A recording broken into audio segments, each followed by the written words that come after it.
दोस्तों, United kingdom के साथ इकोनॉमी के क्षेत्र में तो भारत काफी तेजी से काम कर रहा है, लेकिन ब्रिटेन की तरफ से पिछले कुछ समय से डिफेंस पार्टनरशिप को लेकर भी काफी बढ़ावा दिया जा रहा है, जो भारत और ब्रिटेन दोनों के लिए ही काफी महत्वपूर्ण साबित होगा, क्योंकि चीन को काउंटर करने से लेकर डिफेंस एक्सपोर्ट के मामले में दोनों देशों के इंटरेस्ट काफी हद तक एक जैसे हैं। ऐसे में ब्रिटेन चाहता है कि वह ऋषि सुनक की सरकार रहते हुए भारत के साथ अपने डिफेंस पार्टनरशिप को और भी ज्यादा मजबूत कर ले, ताकि भविष्य में बदलते समीकरणों से इस पर ज्यादा प्रभाव न पड़े। जिसके तहत ब्रिटेन के chief of defence staff admiral Tony Radakin Bharat दौरे पर आए थे और अपने इंडियन काउंटर पार्ट के साथ बातचीत करते हुए उन्होंने न कि सिर्फ दोनों देशों के बीच रक्षा संबंधों को मजबूत करने पर जोर दिया, बल्कि एक ऐसे टेक्नोलॉजी की जॉइंट मैन्युफैक्चरिंग का भी ऑफर दिया है जो भारतीय नौसेना के सभी भविष्य के युद्धपोत में इस्तेमाल की जा सकती है। और इस टेक्नोलॉजी को डेवलप करने के लिए भारत भी काफी इंटरेस्टेड है, क्योंकि ये किसी भी युद्धपोत की क्षमता को कई गुना ज्यादा बढ़ा सकता है, जो हिंद महासागर में चीन की बढ़ती मौजूदगी के बीच एक गेम चेंजर साबित होगा। दरअसल दोस्तों, एडमिरल टोनी रेडेकिन ने भारत को ब्रिटेन के साथ मिलकर इंटीग्रेटेड इलेक्ट्रिक प्रोपल्सन टेक्नोलॉजी को जॉइंट डेवलप करने का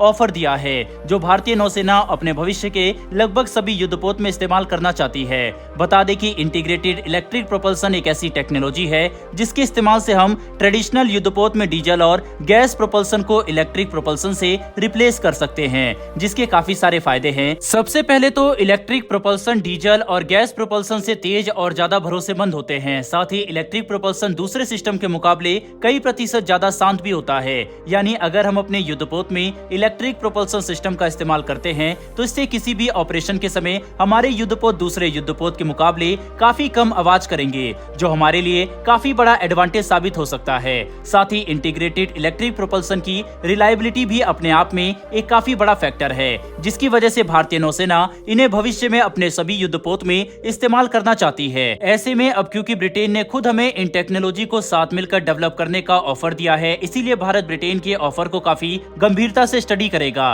क्योंकि ये हमारे लिए अपनी मरीन इंजीनियरिंग कैपेबिलिटी को डेवलप करने का एक बड़ा मौका हो सकता है। इतना ही नहीं, बल्कि ये बात अपने आप में काफी इंटरेस्टिंग है कि British chief defence staff Bharat आकर अपने इंटीग्रेटेड इलेक्ट्रिक प्रोपल्सन जैसे एडवांस टेक्नोलॉजी को डेवलप करने का ऑफर एक ऐसे समय पर दे रहे हैं जब साउथ कोरिया और जर्मनी दोनों ही भारतीय नौसेना के साथ 5.4 बिलियन डॉलर यानी लगभग 46,000 करोड़ रुपए के एक विशालकाय सबमरीन डील चाहते हैं, जिस पर पूरी दुनिया की नजर होगी, क्योंकि इस डील के तहत भारत एक ही बार में 6 कन्वेंशनल डीजल इलेक्ट्रिक सबमरीन खरीदेगी, जो हमारे नौसैनिक बेड़े को मजबूत करने और हिंद महासागर में चीन को काउंटर करने में काफी महत्वपूर्ण साबित होंगे। दरअसल भारतीय नौसेना का प्रोजेक्ट 75I अब ज्यादा तेजी से आगे बढ़ता नजर नहीं आ रहा, जिसकी वजह से अब जर्मनी ने भारत के साथ एक गवर्नमेंट टू गवर्नमेंट डील के तहत हमें 6 सबमरीन सप्लाई करने का ऑफर दिया। तो इसे देखते हुए P75I डील के टॉप कंटेंटर साउथ कोरिया ने भी भारत के साथ G2G डील के तहत अपनी सबमरीन भारत को ऑफर कर दी, ताकि इतने विशालकाय ऑर्डर को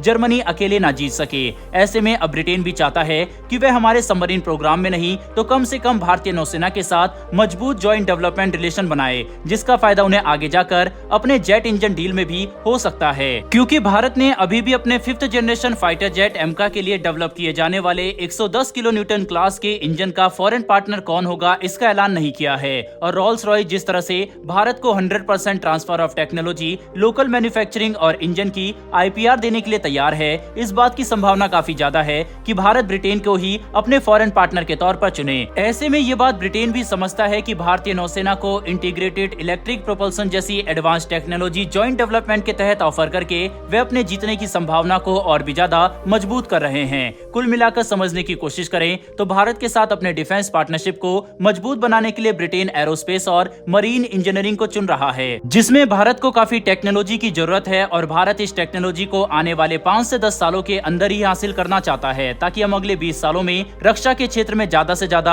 आत्मनिर्भर बन सके, जिसकी वजह से भारत के लिए एडवांस डिफेंस टेक्नोलॉजी काफी ज्यादा जरूरी है। और अगर हमारी इस जरूरत को ब्रिटेन पूरा करता है तो इसका फायदा ब्रिटेन को सिर्फ डिफेंस के क्षेत्र में ही नहीं बल्कि इकोनॉमी और ट्रेड के क्षेत्र में भी मिलेगा। तो दोस्तों, आपको क्या लगता है कि क्या जिस तरह से ब्रिटेन बढ़ चढ़कर भारत को एडवांस डिफेंस टेक्नोलॉजी ऑफर कर रहा है, क्या इससे आने वाले समय में ब्रिटेन भारत का सबसे बड़ा डिफेंस पार्टनर बनकर सामने आ सकता है या फिर नहीं? आप इसके बारे में क्या सोचते हैं? अपनी राय कमेंट बॉक्स में लिखकर जरूर बताइएगा। साथ ही हमारी आने वाली डेली ऐसी वीडियो के लिए चैनल को सब्सक्राइब कर बेल नोटिफिकेशन अवश्य दबा लें। फिर मिलेंगे ऐसी एक नई वीडियो के साथ। धन्यवाद। जय हिंद।